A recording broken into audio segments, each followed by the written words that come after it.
Welcome to the next stage of your remote learning in English. I'm going to be taking you through what you need to be covering in the coming week. For this week, you have a short story that you're going to be reading, and then you have a number of questions to answer each day. This week's story is called Alone on the Hill. You have the story here that Ms Gwinnett is going to read out to you, and then underneath the story, you have questions that you need to answer. For lesson 1, you're going to be answering these comprehension questions. Comprehension is just about how much you understand.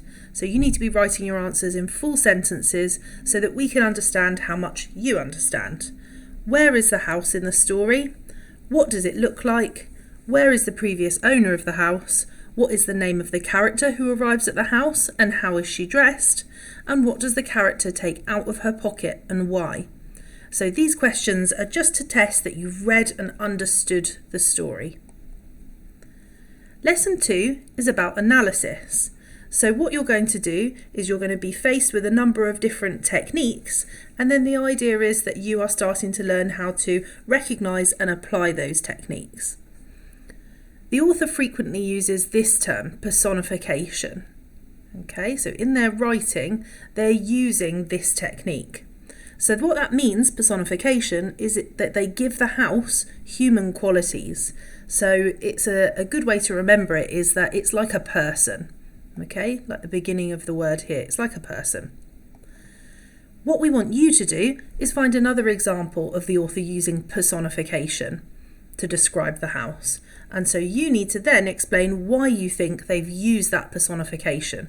So you're not just spotting where that technique is, you're then expanding on explaining what the effect of that technique is. Why has the author used that technique to describe the house? We want you to move on then and read the description of the house, which is just here. This is part of the bigger story that you'll have read already, but we've just selected out a little extract of that story. In your opinion, what are the 3 best words or phrases used in the description to help you picture the state of the house? So you're reading through this little extract and you're picking out 3 powerful words or phrases. Everyone can do this because it says in your own opinion. So you get to decide what you think. You need to write them down and explain what each of those things that you've picked out tells us about the house. The third thing you're going to do is look for the turning point. A turning point in a story is when something changes significantly. So you need to find where that turning point is. And it might be worthwhile thinking about why that turning point is effective. And then if you're pushing yourself, you might want to do this challenge question here.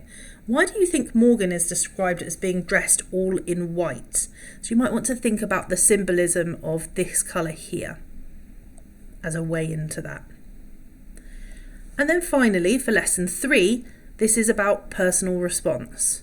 Why do you think Morgan has bought such a run-down house? You need to try and empathise with this character and think about what they might be thinking.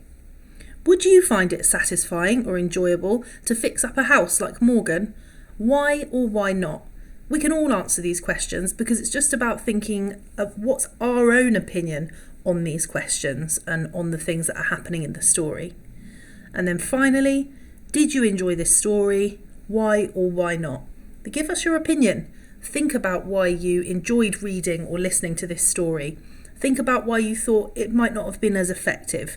Start being a bit critical about the text that you're reading, and that's absolutely fine to do, and in fact we encourage it.